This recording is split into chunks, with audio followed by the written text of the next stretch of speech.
What are 5 things that you need to know before you decide to move to either White Rock or South Surrey? Well, that's what today's video is all about. You will find information everywhere, whether it's on YouTube or blogs, about the general stuff about South Surrey White Rock. So today's video is all about hitting deeper about some of the things that you likely have never heard before, especially the last one. So you're gonna wanna make sure you hang around to the end to get all 5 things that we want you to know before you move to South Surrey or White Rock. If that sounds good, let's get into it.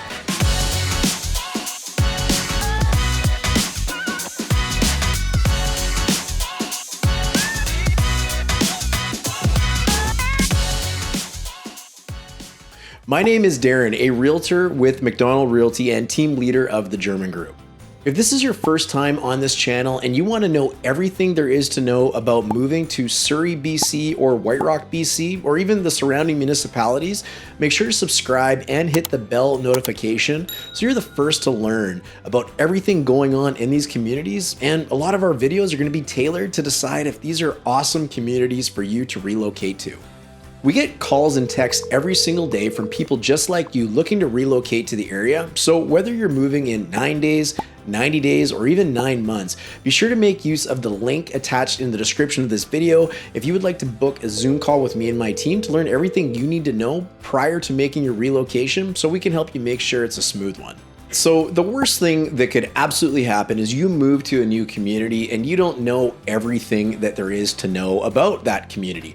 Now, if that is the case and you're looking to research Surrey or White Rock, we've got playlists on our channel specifically dedicated to not only South Surrey to White Rock, but also Surrey in general.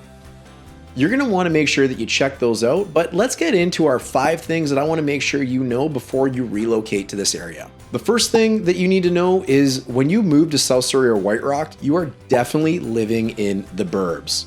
So what do I mean by this? Well, it's joked upon that White Rock is the land of the newlywed or the nearly dead, and there's a reason for this. It might surprise you to know that the average age of the residents of White Rock is 53.3 years old. If you're wondering, the average in British Columbia is 42, meaning the average age of a White Rock resident is 11.3 years older than the average in the entire province. So naturally, that means that the average age in the area is dragged up by seniors living in our community.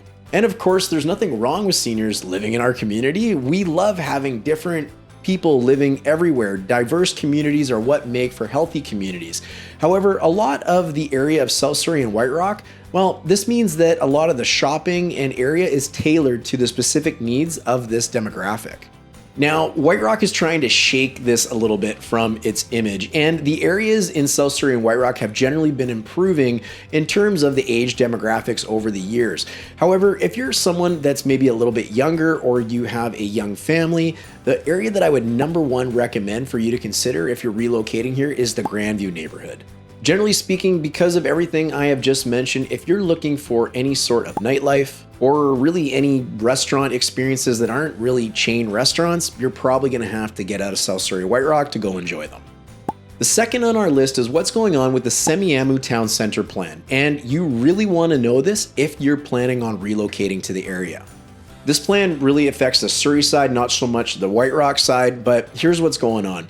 There is going to be some incredibly high density, meaning very, very tall towers. Up to 28 stories, in fact, right on the corner of 16th Avenue and 152nd, right where the current Semiahmoo Town Center shopping area is. Running from 16th Avenue all the way down to 24th Avenue is now going to be considered high density. This means that we will see buildings start popping up all over the place that are 6 stories in height.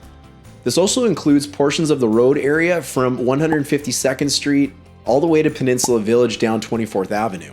Not only that, you're going to really want to understand whatever community you're choosing to buy in, because there's many areas in this new development plan that are going to be at least 5 stories. You don't want to lose the sunshine in your backyard. You probably don't want to be living in a home next to a monstrous condo building, or just generally, you want to know exactly what's happening in your neighborhood when you buy so there's no surprises and you're not left disappointed in the long run. For a way deeper dive on exactly what this Semiahmoo Town Center plan is all about, you can check out our video right here, and you will have access to the full information, and we'll also make the PDF available in the description of this video. The third on our list is being near highway access is absolutely critical if you're gonna live in South Surrey and White Rock, especially if you have to commute. Let me paint a little bit of a picture for you. Ocean Park is a beautiful community in South Surrey, which is 15 minutes away from the most major intersection in the area at 32nd Avenue.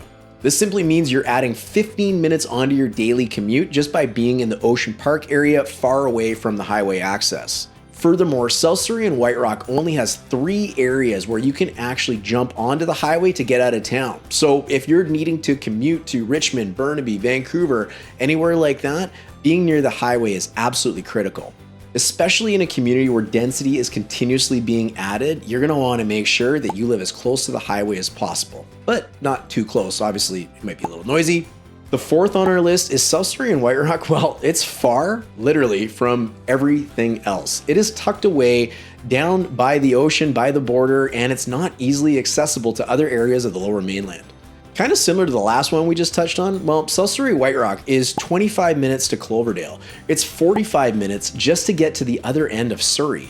Richmond is 45 minutes away, and on a good day, without any traffic, getting to downtown Vancouver is about 60 minutes in the car.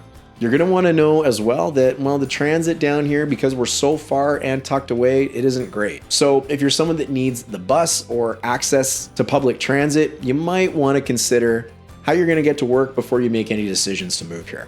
Number 5 on our list, and the one that I promised you that nobody was talking about, is all about property taxes.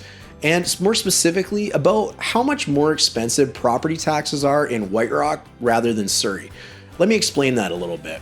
White Rock is an independent city. You may or may not know, but it actually used to be part of Surrey years and years ago, but they wanted their independence back and became their own city. White Rock shares some services with the city of Surrey, but is also responsible for a lot of things on their own due to their independence. Because they don't have the population, thus the buying power of Surrey, homeowners in White Rock experience significantly higher property taxes than those that are just across on the other side of 16th living on the Surrey side. In 2023, White Rock property taxes were calculated at 0.345%, while Surrey's property taxes were calculated at 0.2757%. Forgetting about all of those percentages, let's put this into some real numbers.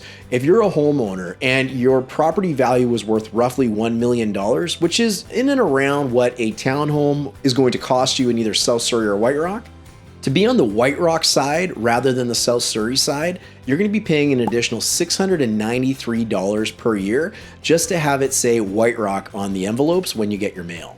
If you're cool spending an extra $700 per year just to live in White Rock, well, power to you. But at least now you know that property taxes in White Rock are much higher than they are in Surrey. So there you go. There's the 5 things that you need to know about moving to South Surrey or White Rock before you get out here. As I mentioned earlier in the video, don't forget to check out our Living in Surrey, Living in South Surrey, or Living in White Rock playlist on this channel to make sure you get all the information you need before you make your move.